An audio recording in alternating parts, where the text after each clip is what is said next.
भारतीय बड़ी खबर आप तक पहुंचा रहे हैं, जहां डिप्टी सीएम अजीत पवार ने दी ये जानकारी। 60 लोगों में ज्यादातर मेडिकल छात्र। डिप्टी सीएम राज्य के करीब 1200 से 2000 लोग यूक्रेन में फंसे हैं। नियंत्रित कक्ष को 366 के बारे में मिली है जानकारी। वहीं एयर इंडिया की 2 उड़ानों से भारत पहुंचेंगे। अजीत पवार द्वारा ये यहां पर बात बयान सामने आया, जहां उन्होंने कहा कि 32 लोग दिल्ली और 30 लोग मुंबई पहुंचेंगे। आगे उन्होंने कहा कि हमने हवाई अड्डों पर हेल्प डेस्क स्थापित किए हैं। सभी को उनके घरों तक पहुंचाने जाने की सारी व्यवस्थाएं की जाएंगी। हम भी स्थिति की बारीकी से निगरानी कर रहे हैं। यूक्रेन की स्थिति को चिंताजनक बताते हुए उप मुख्यमंत्री ने कहा कि रिपोर्ट के अनुसार रिहायशी इलाकों में भी हवाई हमले किए जा रहे हैं। फंसे हुए छात्रों को निकालने की प्राथमिक जिम्मेदारी केंद्र सरकार की है और वे इसे सक्रिय रूप से कर रहे हैं। हम भी स्थिति की बारीकी से निगरानी कर रहे हैं। तो अब भारतीय छात्रों को यूक्रेन से निकालने की पूरी तैयारी कर ली है। हालांकि परिजन भी काफी ज्यादा चिंतित नजर आ रहे हैं यहाँ पर, जिसको लेकर कि भारत सरकार और मुंबई सरकार द्वारा बार बार यही कोशिशें की जा रही हैं कि किसी तरीके से यूक्रेन में फंसे भारतीय छात्रों को बाहर निकाला जाए। साथ ही साथ उनका यह भी कहना है कि हवाई अड्डों पर हेल्प डेस्क स्थापित किए गए हैं ताकि किसी भी तरह की कोई भी समस्या हो उनसे उन्हें निजात दिलाया जा सके और सभी छात्रों को सुरक्षित कुशल उनके घरों तक, उनके परिजनों के पास तक पहुंचाया जा सके। उसकी पूरी तैयारी यहां पर कर ली गई है।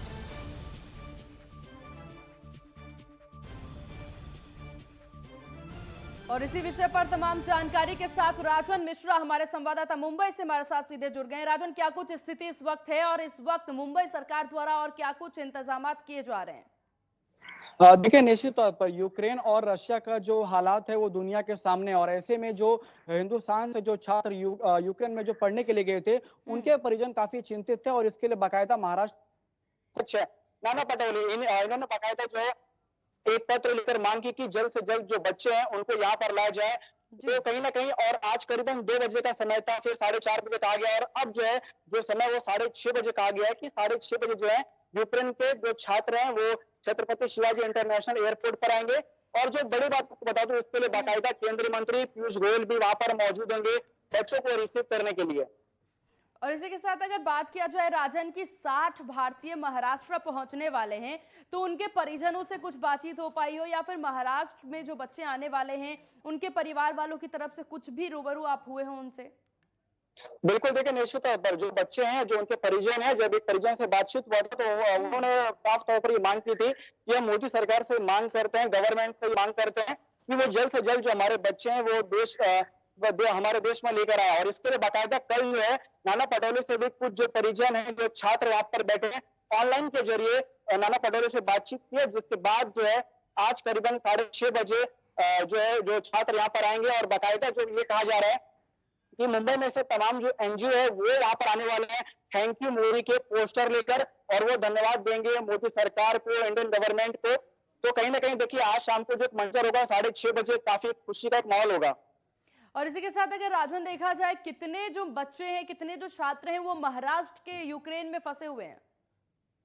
देखिए, निश्चित तौर पर ये कहा जा रहा था कि 1250 और ज्यादातर जो इसमें मेडिकल छात्र हैं महाराष्ट्र के अलग अलग जिलों से, वो सातारा हो, कोल्हापुर हो या फिर सिंधुदुर्ग हो, ऐसे बहुत सारे तमाम जगह। एक जगह शिरडी के आगे 2-3 किलोमीटर के वहां पर है, तो वहां से काफी बच्चे वहां पे गए थे पढ़ाई करने के लिए। और ऐसे में उनके परिजन जो है काफी दिनों से परेशान थे जब उनको पता चला कि यूक्रेन और रशिया की जो हालत है। तो लेकिन अब जो है अभी करीबन 3 बजने वाला, और ऐसे में 3.5 घंटे के बाद जो है आखिरकार जब छात्र आ जाएंगे, परिजन भी आने वाले हैं। और ऐसे में आपको बता दूं, जो बड़ी बात है, भारी तादाद में जो मुंबई पुलिस भी यहाँ पे पूरी तरीके से मुस्तैद है कि कहीं कोई सुरक्षा में कोई चूक ना हो जाए, क्योंकि केंद्रीय मंत्री पीयूष गोयल का भी यहाँ पर आना है। अगर जो बच्चे यूक्रेन में फंसे हुए हैं, जो छात्र यूक्रेन में फंसे हुए हैं, उनसे कोई संपर्क साधा गया हो कि वहां की क्या कुछ स्थिति इस वक्त बनी हुई है? बिल्कुल, देखिए, एक मेडिकल की एक छात्राएं थी, उनका यह साफ तौर पर कहना था कि उनको खाने की कमी नहीं है, लेकिन एक जो है उनके अंदर डर का माहौल है। वो बाकायदा मेट्रो, एक वीडियो भी वायरल हुआ था कि मेट्रो स्टेशन की तरफ से काफी सेफ जगह था, लेकिन ऐसे में उनके अंदर डर का माहौल है, क्योंकि जिस तरीके से यूक्रेन का माहौल है वो दुनिया के सामने, और ऐसे में कहीं ना कहीं उनके अंदर डर है। लेकिन वो बच्चे काफी खुश होंगे, जो तमाम छात्र हैं, छात्राएं हैं, कि अब उन्हें कुछ ही चंद के बाद जो है, कुछ ही समय के बाद वो अपने चलिए, वतन, जल्द अपने से देश, जल्द ये अपने बच्चे महाराष्ट्र की धरती महाराष्ट्र पर और लौटेंगे। भारत पहुंच जाए, यही एक अच्छी खबर होगी सभी परिजनों के लिए और सभी के लिए। आपका बहुत शुक्रिया राजन, तमाम जानकारी साझा करने के लिए। चलिए तो अब रुक करते हैं अगली खबर की ओर, जहां यूक्रेन में फंसे महाराष्ट्र के नांदेड़ के मेडिकल के छात्रों की सुरक्षित वापसी को लेकर के राज्य सरकार तमाम प्रयास कर रही है। वहीं इसे लेकर के महाराष्ट्र के मंत्री अशोक चौहान ने कहा कि युद्ध के कारण वहां पर फंसे छात्रों को लाने का प्रयास कर सरकार और केंद्र सरकार दोनों कर रही है। उनसे बातचीत कर रहे हैं। यूक्रेन में जो हमारे महाराष्ट्र के और विशेषतः नांदेड़ के कई बच्चे जो पढ़ रहे हैं, मेडिकल स्टूडेंट्स हैं, वो वहाँ पर युद्ध के कारण वहाँ पर फंसे हुए हैं, इसकी जानकारी मुझे है। कलेक्टर ये वहाँ के जो ऑफिसर्स हैं उनके कोऑर्डिनेशन में उनसे बातचीत कर रहे हैं और जल्द से जल्द उनको वहाँ से निकाल कर वापस देश में लाने का प्रयास हमारा शुरू है। फ्लाइट्स, लिमिटेड फ्लाइट्स ऑपरेट हो रही है और वॉर के कारण फ्लाइट के मूवमेंट में भी काफ़ी रिस्ट्रिक्शंस आई हुई है। तो प्रयास ये है कि उनको जल्द से जल्द देश में वापस ले आओ, नांदेड़ वापस लेने का हमारी कोशिश जारी है। वहीं रूस ने यूक्रेन में जंग छेड़ दिया। हजारों भारतीय यूक्रेन में फंसे होने की आशंकाएं जता जा रही है। नांदेड़ जिले के कुल 20 छात्र यूक्रेन के कीवी शहर में भारतीय दूतावास में शरण लिए हुए सुरक्षित हैं। यह सभी 20 छात्र मेडिकल स्टूडेंट बताए जा रहे हैं, जिनमें से 18 लड़के और 2 लड़कियां हैं।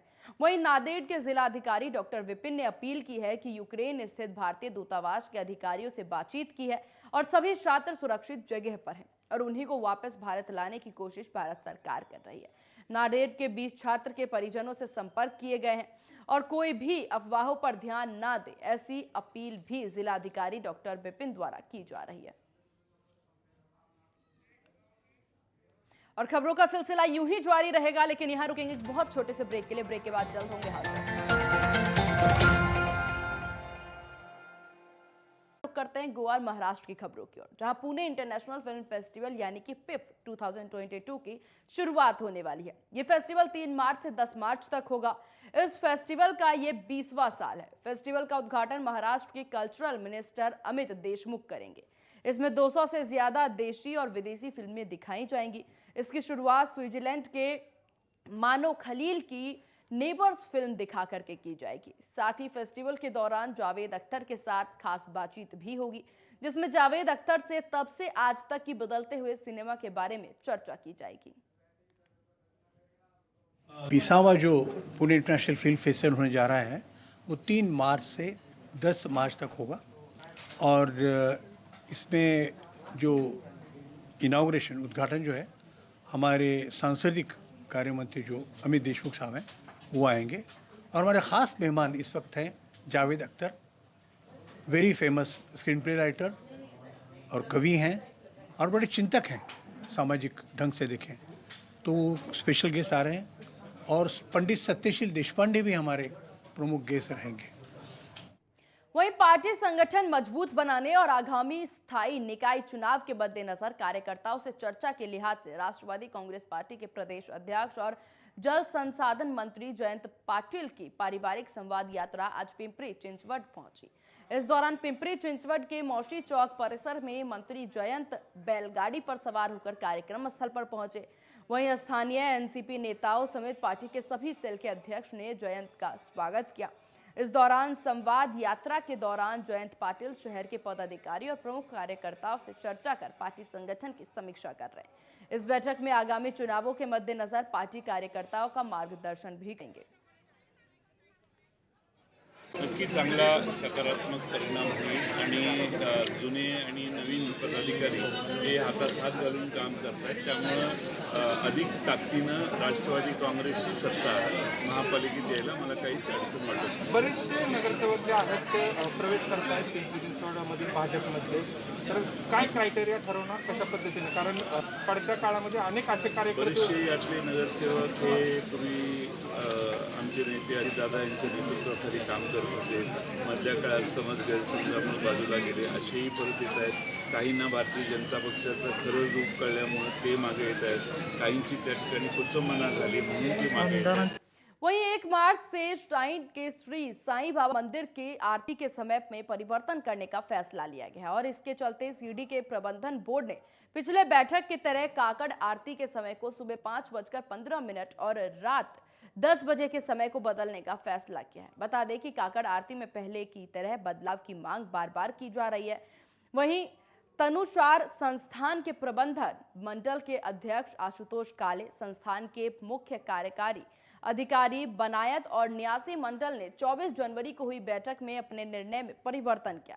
ये परिवर्तन 1 मार्च से लागू होगा। भक्तों और ग्रामीणों को इस पर ध्यान देना चाहिए। सभी साईं भक्तों और सीडी के ग्रामीणों को इस संबंध में संस्थान का सहयोग करना चाहिए। साईं भक्तों के लिए एक महत्वपूर्ण सूचना।